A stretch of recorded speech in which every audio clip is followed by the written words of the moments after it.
एक बार एक अमीर इंसान एक बौद्ध भिक्षु के पास जाता है और कहता है, मुनिवर, मैं अपनी नींद से बहुत परेशान हूँ।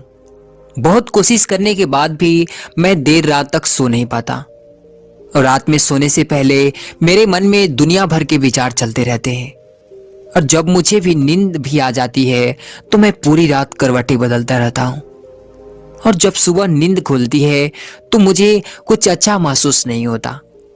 मैं खुद को थका हुआ और अशांत महसूस करता हूँ। कृपया आप मेरी समस्या का कुछ समाधान बताएं।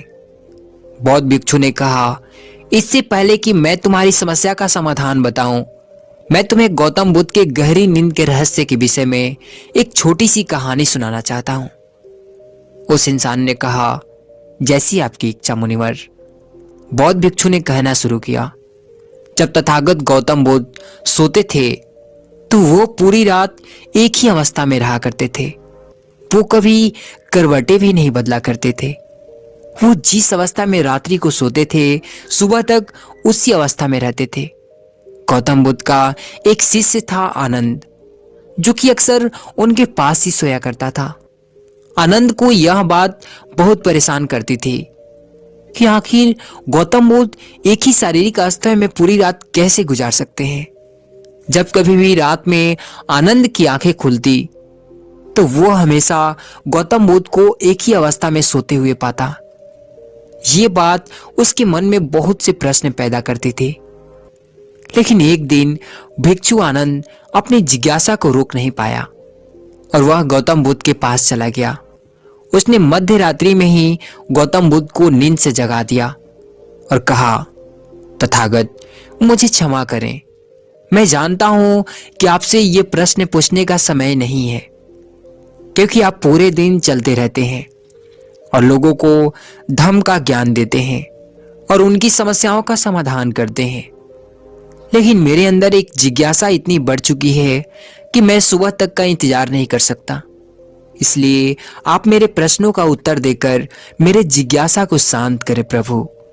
भिक्षु आनंद ने आगे कहा, मैं पिछले 20 वर्षों से आपके साथ हूं और ये देखता आ रहा हूं कि आप पूरी रात केवल एक ही अवस्था में गुजार देते हैं। आप जरा सा हिलते डुलते भी नहीं हैं। तो क्या आप सच में सोते हैं या फिर आप सोते ही नहीं हैं? गौतम बुद्ध आनंद की तरफ देखकर मुस्कुराए और बोले, मैंने अपने लिए सोने की सही अवस्था ढूंढ ली है। अब सोते समय मुझे हिलने की आवश्यकता नहीं है। मैं नींद की अवस्था में भी जागृत ही रहता हूं, जबकि मेरा शरीर सो जाता है, लेकिन मैं जागृत रहता हूं। प्रश्न ये नहीं है कि नींद की अवस्था में शरीर हिलता है कि नहीं। शरीर क्यों एक स्थिर अवस्था में रह नहीं पाता, उसकी कारण तो मन है। ये मन ही है जो कि शांत और स्थिर नहीं रह पाता और यही कारण है कि नींद की अवस्था में भी हम अपने शरीर को हिलाते रहते हैं। लेकिन मैं इन सब चीजों से परे आ चुका हूं। अब मेरे अंदर मन जैसा कुछ बचा ही नहीं। जब मैं सोने जाता हूं तो मेरा शरीर बस एक मृत शरीर के भांति हो जाता है। मन जैसा कुछ बचता ही नहीं। आनंद, क्या तुमने कभी किसी मृत शरीर को अपनी अवस्था बदलते हुए देखा है? ये तो केवल हमारा मन ही है जो कि हमारी गहरी नींद की अवस्था में भी यह सब काम करवाता है। एक बार मन स्थिर हो जाए, मन शांत हो जाए, तब तुम्हारा शरीर गहरी निद्रा में चला जाएगा, लेकिन तुम भीतर से जागृत रहोगे। भीतर से तुम सब कुछ अनुभव कर पाओगे।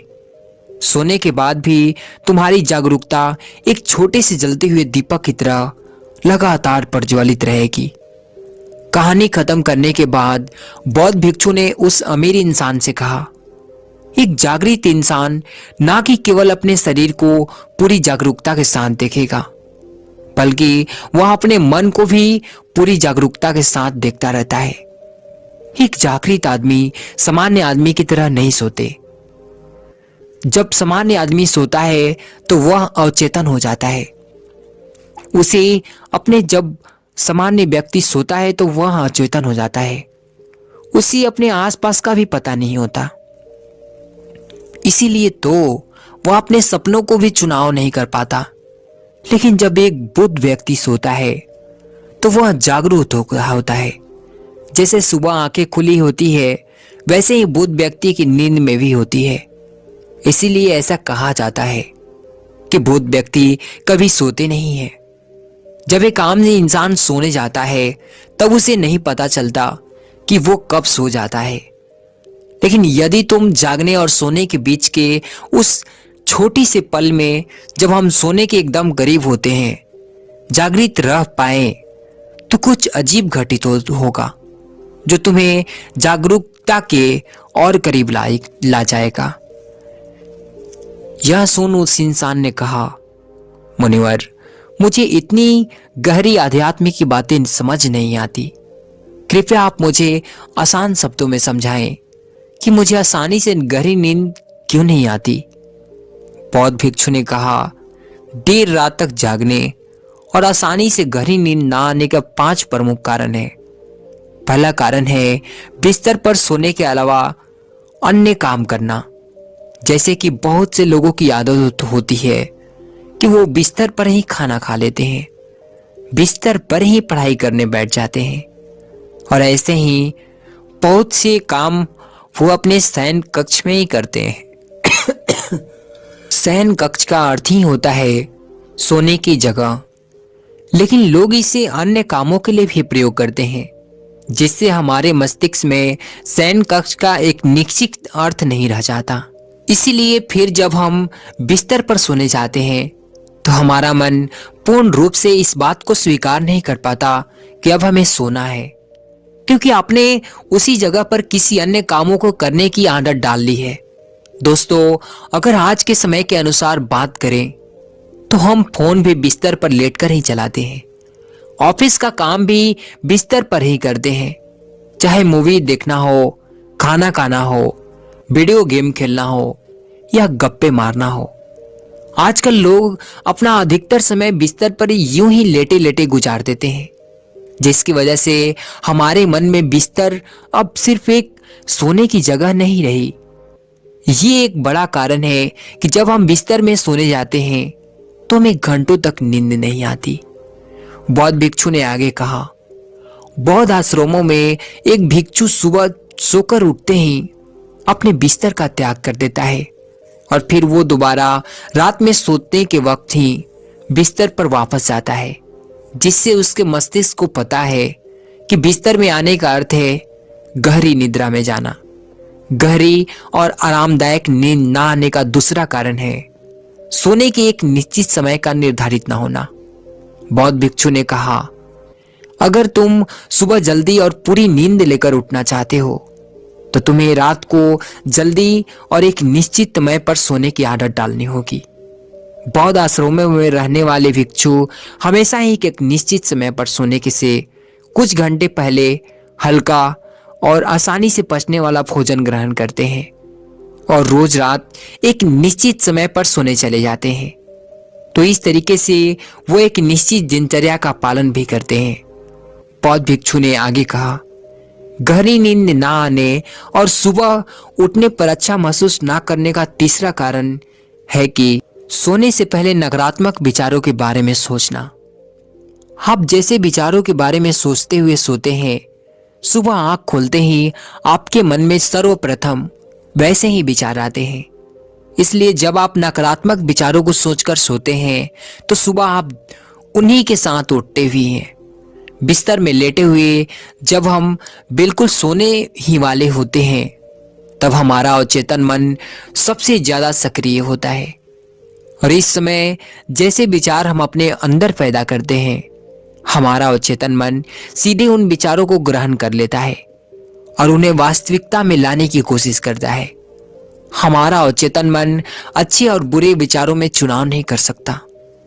इसे ये नहीं मालूम कि हमारे लिए क्या अच्छा है और क्या बुरा। ये तो बस प्राप्त सूचनाओं पर काम करना शुरू कर देता है। इसलिए हमें सोते वक्त अपनी समस्याओं और नकारात्मक विचारों के बारे में सोचने के बजाय उन अच्छी चीजों और कामों के बारे में सोचना चाहिए जिन्हें हम अपनी जिंदगी में पाना चाहते हैं। हमेशा ही रात में सोने से पहले और सुबह उठने के बाद उन चीजों के बारे में विचार करें जो आपकी जिंदगी में एक सकारात्मक बदलाव ला सकती है।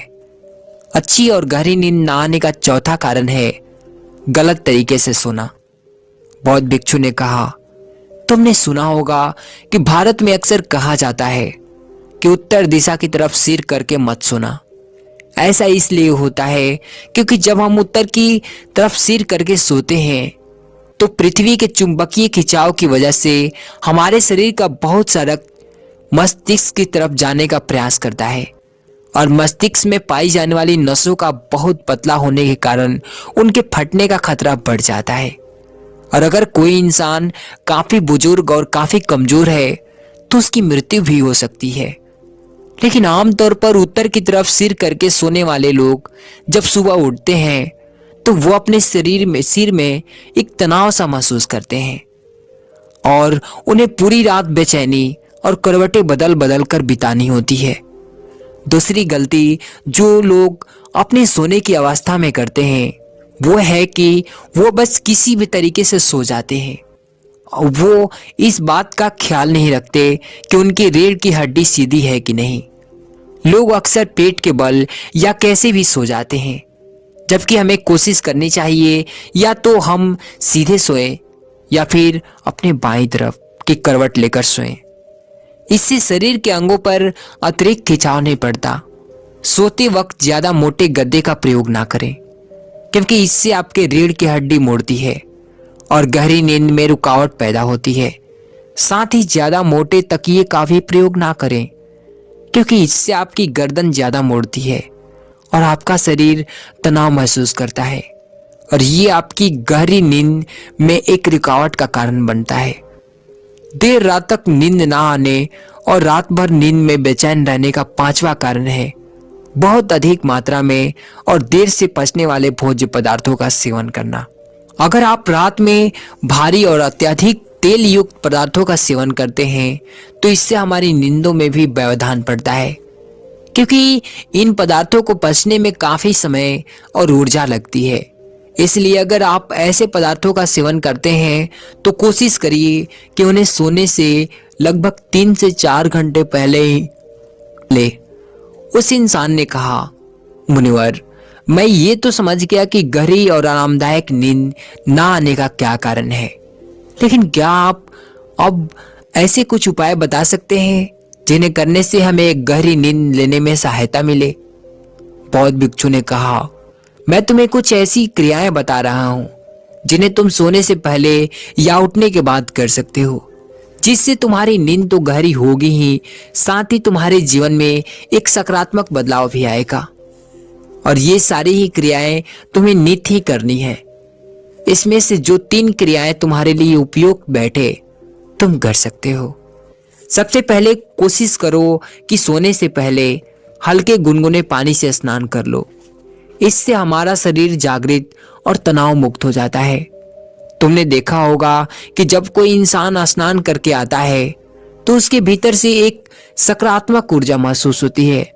वो ज्यादा खुश और तनाव मुक्त लगता है।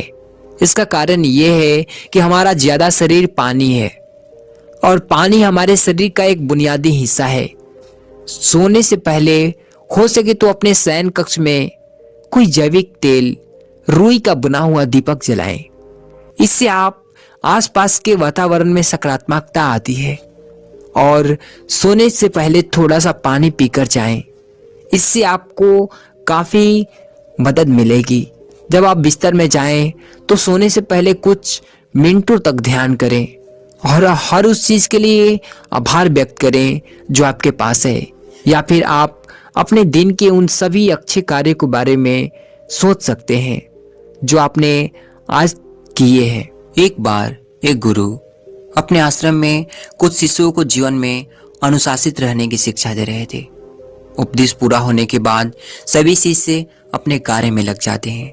तभी उनके पास एक शिष्य आता है और कहता है कि महात्मा जी, मैं इतनों दिनों से आपके उपदेशों को सुन रहा हूँ। आज भी आपने अनुशासन में रहने के ऊपर उपदेश दिया। मैं जानना चाहता हूँ कि हमारे जीवन में अनुशासन का क्या महत्व है। हम जो शिक्षा लेते हैं उसका संबंध हमारे बौद्धिक स्तर से होता है, तो फिर इसमें अनुशासन का क्या महत्व? क्यों हम शिष्यों को अनुशासन की इन जंजीरों से बांध दिया जाता है? इसका कारण क्या है? इस बात पर वो महात्मा उस शिष्य से कहते हैं, तुम्हारे इस प्रश्न का उत्तर मैं आज नहीं फिर कभी और दूंगा। ये कहकर महात्मा वहां से चले जाते हैं। लेकिन शिष्य की उत्तर जानने के लिए बहुत उत्सुक था। वो उस समय तो लौट जाता है, लेकिन अगले दिन पुनः जब महात्मा सभा को संबोधित करते हैं तो शिष्य उनसे फिर से वही प्रश्न का उत्तर मांगता है। महात्मा फिर उसे कहते हैं कि आज नहीं कल इसका उत्तर दूंगा, और इतना कहकर उस सभा को समाप्त कर देते हैं। शिष्य पुनः शांत बैठ जाता है। अगले दिन जब फिर से सभी शिष्यों को उपदेश देने के लिए आते हैं तो वो भी फिर से उसी प्रश्न का उत्तर मांगता है। ये सुन वो गुरु उनसे कहते हैं कि बेटा आज नहीं कल मैं इसका उत्तर दूंगा। गुरु और शिष्य के बीच 7 दिन तक लगातार ऐसा ही चलता रहता है। इससे शिष्य को हैरानी होती है कि गुरुजी मेरी बातों को बार बार कल पर क्यों टाल देते हैं, और वो कल कभी आता ही नहीं। इस बात से वो नाराज हो जाता है और फैसला करता है कि मैं कल के सभा में जाऊंगा ही नहीं। जब उस सभा में गुरुजी ने देखा कि वो शिष्य कहीं दिखाई नहीं दे रहा, तो बाकी शिष्यों से पूछते हैं कि वो शिष्य कहीं दिखाई नहीं दे रहा है। जब सभा पूरी होती है तो गुरुजी उस शिष्य के पास जाते हैं और वो देखते हैं कि वो कुटिया में आराम से लेटा हुआ है। जब वो गुरुजी को आते देखता है तो वो तुरंत उठकर बैठ जाता है। तब उससे गुरुजी पूछते हैं कि क्या हुआ वत्स, तुम आज सभा में क्यों नहीं आए? यह सुन शिष्य उनसे कहता है कि यदि आप मेरे प्रश्नों को उत्तर ही नहीं देना चाहते हो तो उस सभा में मेरे जाने का क्या मतलब बनता है, इसलिए मैं आपके सभा में शामिल नहीं हुआ। ये सब महात्मा कहते हैं कि मैं तुम्हारे सभी प्रश्नों का उत्तर अवश्य दूंगा, लेकिन आज नहीं कल हम सभी एक नगर की यात्रा पर जा रहे हैं। वहीं पर मैं तुम्हें तुम्हारे प्रश्नों के उत्तर दूंगा। ये सुनकर शिष्य को अच्छा लगता है और वो गुरु से कहता है कि ठीक है गुरुदेव, मैं भी अवश्य जाऊंगा। फिर अगले दिन महात्मा और उनके कुछ शिष्य किसी नगर की यात्रा पर निकलते हैं। चलते चलते मार्ग में एक नदी पड़ती है और वो सभी वहीं पर रुक जाते हैं और सभी हाथ पैर धोने लगते हैं। महात्मा उन सभी शिष्यों से कहते हैं कि कुछ समय तक आप सब यहीं विश्राम कर लो। सभी शिष्य उनकी आज्ञानुसार बैठ जाते हैं। तभी गुरुजी उस शिष्य को बुलाते हैं जो अपने प्रश्न को उत्तर जानना चाहता था और उससे कहते हैं कि ये देखो इस नदी को, इसमें कितनी ऊंची लहरें उठ रही हैं। ये सुनकर शिष्य उनसे कहता है कि जी हाँ गुरुजी, और ये देखने में भी बहुत अच्छी लग रही है। फिर महात्मा दोबारा उससे कहते हैं कि क्या तुम जानते हो कि इस नदी की यात्रा कहां से कहां तक होती है? ये प्रश्न सुन शिष्य उत्तर देता है कि हाँ महात्मन, यह नदी किसी दूसरे किनारे से शुरू होकर सागर में विलीन हो जाती है।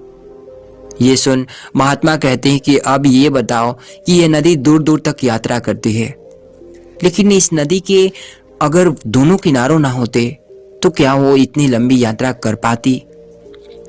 इस प्रश्न के उत्तर पर शिष्य कहता है कि नहीं महात्मन, ये संभव ही नहीं है, क्योंकि बिना किनारे का इतनी लंबी यात्रा कैसे कर पाएगी? ऐसी परिस्थिति में तो नदी का सारा पानी अलग अलग हो जाएगा, सब जगह पानी बिखर जाएगा, साथ ही न जाने कितनी तबाही भी होगी। ये सुन महात्मा कहते हैं कि बताओ कैसी तबाही? शिष्य कहता है कि यदि नदी के पास किनारा नहीं होगा तो चारों तरफ केवल पानी होगा। जो किनारे द्वारा लोगों को जल मिलता है वो नहीं मिलेगा। कहीं बाढ़ आएगी, कहीं पानी ना जाने के कारण सूखा पड़ जाएगा, किसी की फसल खराब होगी तो कोई प्यासा रह जाएगा। न जाने कितनी ऐसी समस्याएं होंगी जिनके घर तबाह हो जाएंगे। ये सुन अब महात्मा कहते हैं कि यानी कि नदी के पानी के लिए किनारा अनिवार्य है। ये सुन शिष्य कहता है कि हाँ, नदी यदि अपने किनारे के सहारा चलेगी तो दूर तक जाएगी, लंबी यात्रा करेगी, हर किसी के पास पहुंचेगी। शिष्य की बात सुन गुरु कहते हैं कि तुमने बात बिल्कुल सही कही। मैं तुम्हारे इस उत्तर से पूरी तरह से संतुष्ट हुआ। ये सुन शिष्य कहता है, किंतु अभी तक आपने मेरे प्रश्नों का उत्तर नहीं दिया। ये सुन तब महात्मा कहते हैं, तुम्हारे प्रश्नों का यही उत्तर है वत्स। जिस प्रकार नदी को सही दिशा में बढ़ने के लिए किनारों की आवश्यकता है, उसी तरह जीवन में अनुशासन की भी आवश्यकता है। व्यक्ति के जीवन में यदि अनुशासन का अभाव होगा, व्यक्ति उसे नहीं समझेगा, तो उसके जीवन की ऊर्जा बिखरती जाएगी। उसकी शरीर व मन निष्प्राण और निस्तेज होते जाएंगे। यदि व्यक्ति अपने लक्ष्य की तरफ बढ़ना चाहता है, कुछ करना चाहता है, कुछ पाना चाहता है, तो उसके लिए केवल लक्ष्य पर ही ध्यान लगाना ही नहीं और अन्य चीजों पर भी ध्यान लगाना जरूरी है, जिससे धैर्य, एकता, साहस के साथ अनुशासन भी जरूरी है। अनुशासित व्यक्ति ही जीवन में अपने समय का महत्व समझते हुए हर चीज को परखते हुए आगे बढ़ सकता है। तुम एक शिष्य हो, अपनी शिक्षा भी ले रहे हो। यदि आज ही तुम अनुशासन में नहीं रहोगे, नियमों का पालन नहीं करोगे, तो तुम्हारी सफलता प्राप्त करना नामुमकिन है, क्योंकि तुम भटक जाओगे। यदि तुम अनुशासन में रहोगे तो आसानी से विद्या को आत्मसात कर लोगे। अनुशासन हर व्यक्ति के जीवन में आवश्यक है। सुबह उठने से लेकर रात सोने तक का कार्य अनुशासन में करना आवश्यक है। जब एक व्यक्ति अनुशासन का पालन करता है तो वह हर तरह से सभी के लिए प्रेरणा बनता है। एक व्यक्ति अनुशासन का पालन करता है तो उसे देखकर अनेक लोग अनुशासन का पालन करना सीखते हैं। यदि तुम सही दिशा में हो तो लोग तुम्हें देखकर उसी दिशा में पार हो जाएंगे।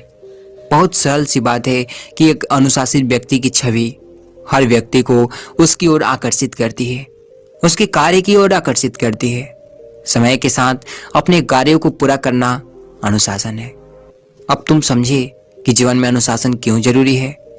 आप चाहे कोई भी संसारिक जीवन जीने वाले हो या फिर एक सन्यासी हो, अनुशासन सबके लिए अनिवार्य है। अनुशासन में रहकर ही तुम जीवन में सफल हो सकते हो, लक्ष्य की प्राप्ति कर सकते हो। यह कहकर महात्मा अपनी बातों को पूरा करते हैं और यहाँ महात्मा की पूरी उपदेश सुन शिष्य को सारी बातें समझ में आ जाती है कि वो उसे क्या समझा रहे हैं, और वो पूरी तरह से खुश और संतुष्ट होकर महात्मा के साथ यात्रा शुरू करता है।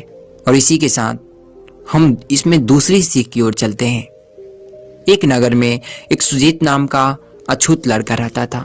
वो एक साधारण घर से था और उसी नगर की सारी गंदी नालियों और गड्ढों को साफ किया करता था।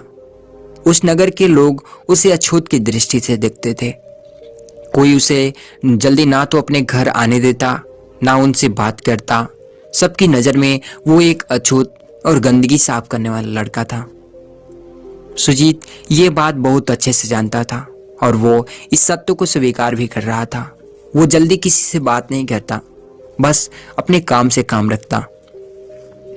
एक बार हमेशा सुजीत गली गली घूम नालियों को सफाई कर रहा था। तभी महात्मा बुद्ध और उनके कुछ भिक्षु उसी नगर में से भ्रमण करते हुए आ रहे थे। बुद्ध की ख्याति अब तक पूरे नगर में फैल चुकी थी। सभी उन्हें देखते ही पहचान लेते। सुजीत भी दूर से ही अपने शिष्यों के साथ इस नगर में प्रवचन के लिए आए हैं। वो वहां से हट जाता है और बुद्ध आगे बढ़ने लगता है। सुजीत के मन में बुद्ध को देख के ये ख्याल आ जाता है कि बुद्ध तो एक राजघराने से हैं, वो बहुत ही उच्च कुल के हैं। कहाँ मैं अछूत, मुझे तो बुद्ध के सामने भी नहीं जाना चाहिए। यही सोचकर वो वहां से आगे बढ़ जाता है। बुद्ध और उनके भिक्षु आगे बढ़ते हुए आ रहे थे। बुद्ध जब आगे बढ़ते हैं तो देखते हैं कि वो लड़का बार बार पीछे मुड़कर बुद्ध को देखते हुए आगे जा रहा था। उन्हें यह देख विचित्र लगता है। वो उसके पीछे चल देते हैं। बुद्ध को अपने पीछे आते देख वो चिंतित हो उठता है कि वो क्यों उसके पीछे आ रहे हैं। उन्हें तो मेरे साये से भी दूर रहना चाहिए। इसी सोच में वो जल्दी जल्दी कदम आगे बढ़ाते जा रहा था। बुद्ध अब ये समझ गए थे कि जरूर कोई तो बात है, तभी तो ये लड़का मुझे देखकर भाग रहा है। वो उसी के पीछे जाते हैं। जल्दी भागने के चक्कर में वो नदी किनारे पहुंच जाता है। उसे स्वयं पता नहीं चलता कि वो बहुत दूर आ गया है।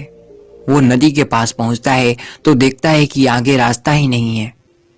वो बिना कुछ सोचे समझे नदी के पानी में जाकर बैठ जाता है और यह देख बुद्ध और उनके भिक्षु बहुत हैरान हो जाते हैं। बुद्ध सुजीत से कहते हैं कि पुत्र बाहर आ जाओ। यह सुन सुजीत कहता है कि मैं आपके सामने नहीं आ सकता। ये सुन बुद्ध कहते हैं कि पहले तुम बाहर आओ, तब अपनी समस्या बताना। सुजीत कहता है कि नहीं, मैं आपके समक्ष आने की गलती नहीं कर सकता। बुद्ध सुजीत से कहते हैं कि मेरा तुमसे विनम्र निवेदन है, एक बार बाहर आ जाओ। बुद्ध द्वारा इतने प्रेम से किए गए आग्रह पर वो बाहर आकर बुद्ध के सामने सिर नीचे करके खड़ा हो जाता है। बुद्ध सुजीत की तरफ बड़े ध्यान से एक टक नजर से देखते हैं। उसे काफी देर तक निहारने के बाद उससे कहते हैं कि बताओ तुम भाग क्यों रहे थे।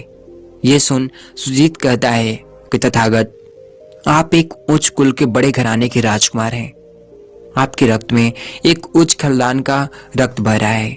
यही नहीं, आपके पास शिष्य भी तो ऊंचे घराने के हैं और मैं एक अछूत गंदी नाली साफ करने वाला।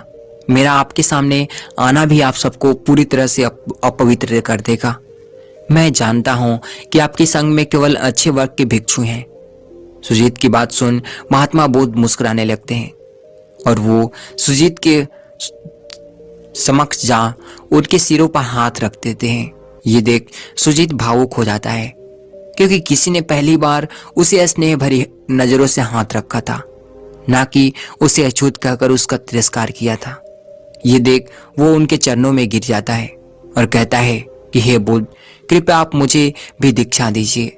मैं भी आपका अनुयायी बनना चाहूंगा। कृपया इस तुच्छ अछूत पर कृपा करें। यह सुन बुद्ध कहते हैं कि मैं तुम्हें स्वयं के संग में शामिल करूंगा, लेकिन उससे पहले स्वयं को ये अछूत कहना बंद करना होगा। तुम स्वयं को सबके सामने सबके सम्मान मानो। तब सुजीत कहता है कि ये कैसे संभव है प्रभु, मैं एक गंदगी साफ करने वाला कैसे सभी के सामने बराबरी कर सकता हूँ। यह सुन बुद्ध कहते हैं कि यही तो गर्व की बात है। लोग तो अपने घर की सफाई करते हैं, वहां की गंदगी फेंकते हैं, लेकिन तुम तो सबकी गंदगी साफ कर रहे हो। तुमसे बड़ा कौन है? तुम स्वयं एक अच्छा काम कर रहे हो। सभी को तुमसे प्रेरणा लेनी चाहिए, क्योंकि वो ऊंच होकर भी वो नहीं कर पाए जो तुमने कर दिया। यह सुन सुजीत बड़ा प्रसन्न होता है। किसी ने पहली बार उसे अछूत न होने का एहसास कराया था, बल्कि सम्मान भी दिया था। सुजीत बुद्ध से कहता है कि क्या मैं आपके संग में शामिल हो सकता हूँ? बुद्ध कहते हैं कि बिल्कुल।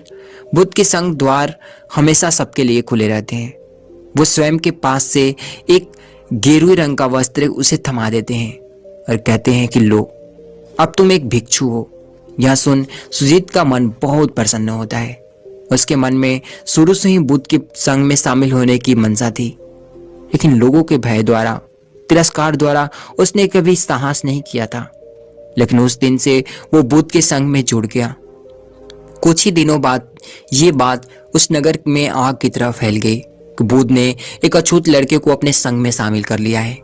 यह सुन उस नगर के राजा प्रसन्नजीत और कुछ उच्च वर्ग के लोग बुद्ध के पास पहुंच जाते हैं और कहते हैं कि हे बुद्ध, ये आप कैसी भूल कर रहे हैं? एक गंदी नाली साफ करने वाले अछूत को अपने पास बैठा रहे हैं। ये ऊपर नहीं नीचे का हकदार है। यह सुन बुद्ध कहते हैं कि बुद्ध के द्वारा सभी के लिए खुले हैं और यहाँ आने के बाद सब एक समान है। इतना कहकर वो वहां से अपने भिक्षुओं के साथ आश्रम के लिए निकल जाते हैं। आश्रम पहुंचने के बाद सुजीत प्रतिदिन बुद्ध के समीप रहता, उनके उपदेशों को ध्यान सुनता और ध्यान करता।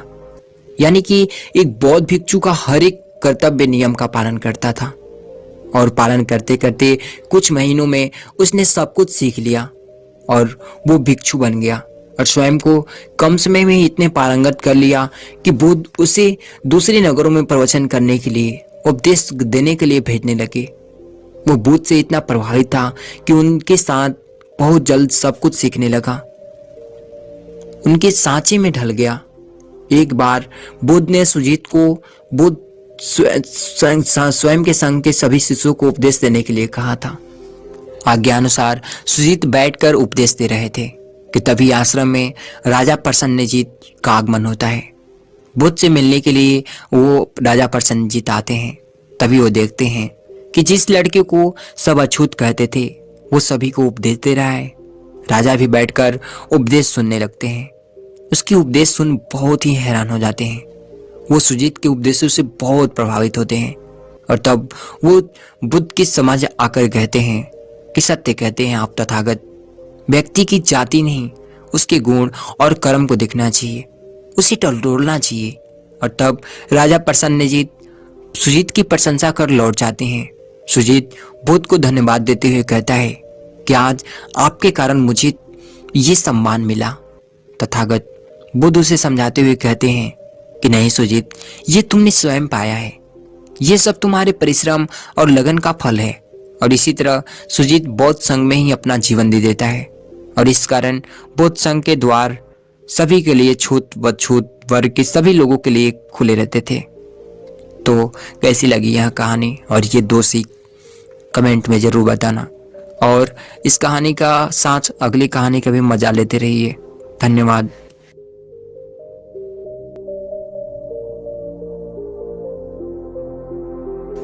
एक बार की बात है, आलस्य से एक परेशान व्यक्ति गौतम बुद्ध के पास आता है और कहता है, बुद्ध, मेरे अंदर बहुत आलस्य है।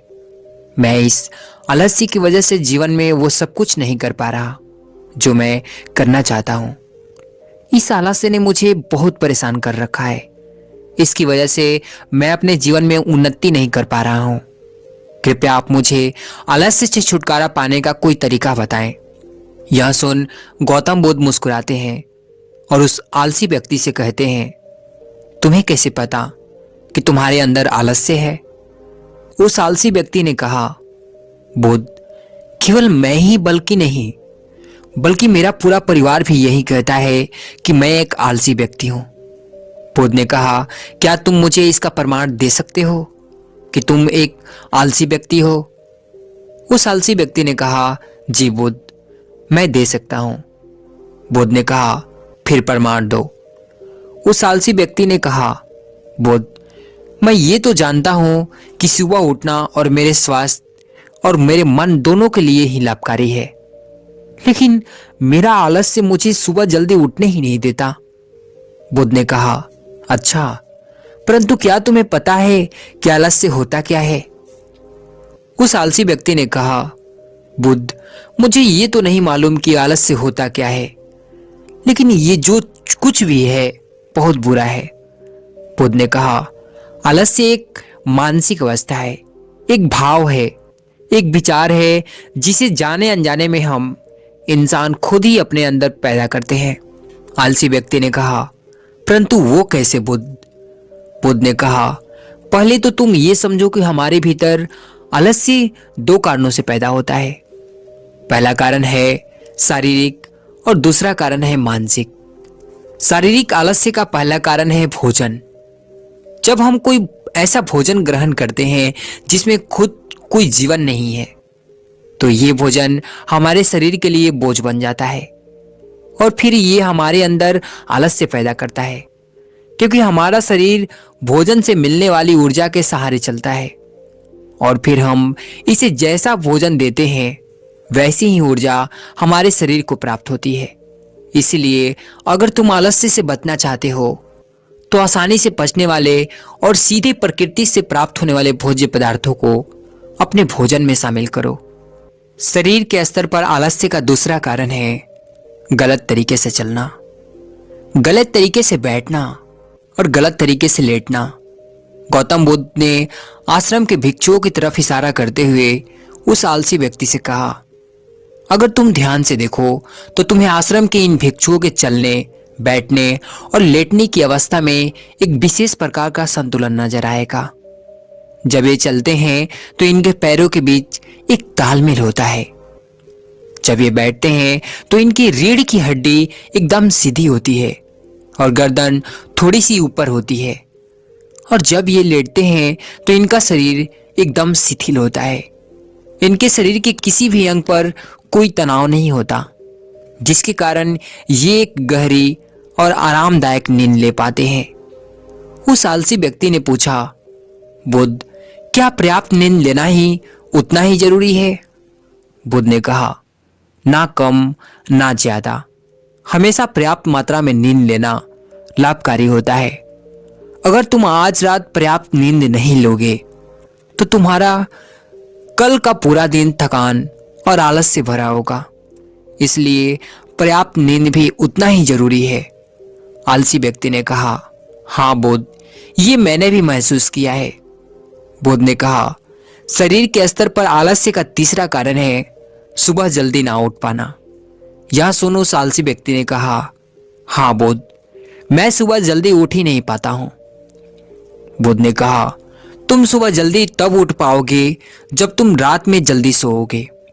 बुद्ध ने आश्रम के भिक्षुओं की तरफ फिर से इशारा करते हुए कहा, इन भिक्षुओं को देखो, इन्होंने रात्रि में अपने सोने का एक समय निश्चित कर लिया है और यही कारण है कि यह रोज प्रातः काल जल्दी उठने में सक्षम हो पाते हैं। हर एक बौद्ध भिक्षु को अनुशासन का पालन करना पड़ता है और यही अनुशासन इनके जीवन में संतुलन लाता है। कुछ लोग अनुशासन को एक बंधन समझते हैं। उन्हें लगता है कि अनुशासन उन्हें बांधता है, लेकिन सच्चाई यह है कि अनुशासन हमें बांधता नहीं बल्कि स्वतंत्र करता है। इसलिए अगर तुम शारीरिक स्तर पर आलस्य से छुटकारा पाना चाहते हो तो खुद को अनुशासन में ढालो, एक निश्चित दिनचर्या का पालन करो। उस आलसी व्यक्ति ने कहा, लेकिन बुद्ध, शुरुआत कहां से करें? सही तरह का भोजन करने से, सही तरह से बैठने से, सही तरह से लेटने से और चलने से, या फिर सुबह जल्दी उठने से? बुद्ध ने कहा, शुरुआत अभी से करो। जो तुम अभी कर रहे हो उसी पूरे ध्यान से करो। फिर बुद्ध ने कहा, मन के स्तर पर आलस्य का पहला मुख्य कारण है हमारी पुरानी गलत धारणाएं। जब हम किसी काम के लिए खुद को काबिल नहीं समझते तब हमारे भीतर आलस्य पैदा होता है।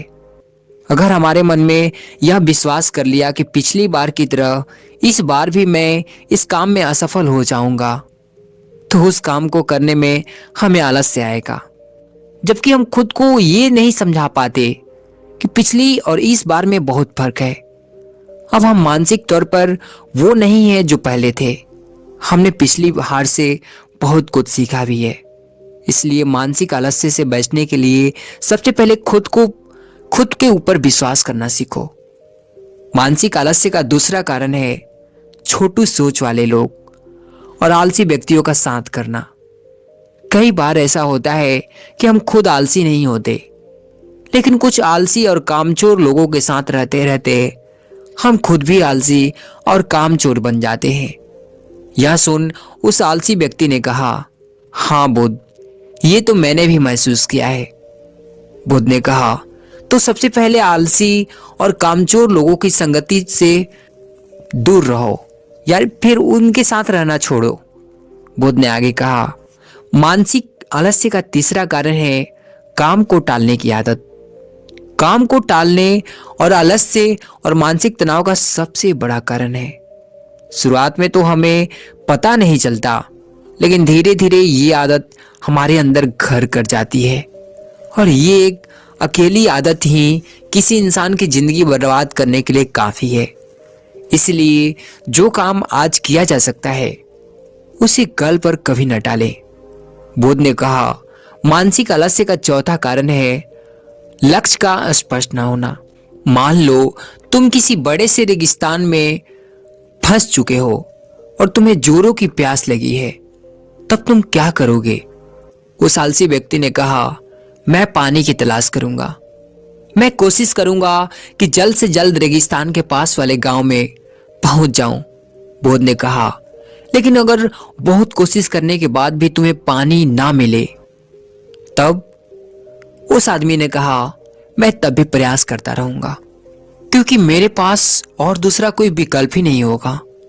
गौतम बुद्ध ने मुस्कुराते हुए कहा, इंसान को आलस्य तभी घेरता है जब उसके पास कोई स्पष्ट लक्ष्य ना हो या फिर उसके समझ बहुत से विकल्प उपलब्ध हो जाएं। इसीलिए लक्ष्य का स्थित होना परम आवश्यक है। अगर तुम सुबह उठकर व्यायाम नहीं कर पा रहे हो तो उसका कारण तुम्हारी नजर का स्पष्ट ना होना है। अभी तुम भविष्य में होने वाले रोगों और उन रोगों से होने वाली पीड़ा को स्पष्ट रूप से महसूस नहीं कर पा रहे हो। बुद्ध ने आगे कहा, मन के स्तर पर आलस्य का पांचवा कारण है किसी काम को करने की कोई बड़ी वजह ना होना। मान लो तुम बहुत से कीमती गहने लेकर एक सुनसान रास्ते से गुजर रहे हो। तुम चलते चलते बहुत थक चुके हो और तुम्हारा बैठने का मन कर रहा है और तुम एक बड़े से पेड़ के नीचे आराम करने के लिए बैठ जाते हो। तुम अभी बैठे ही थे कि तुमने देखा कि दूर से कोई डाकू तुम्हारी तरफ भागे आ रहे हैं। तो क्या ऐसी परिस्थिति में तब भी तुम्हारा आलस्य तुम्हें भगाने से रोक सकेगा? नहीं ना।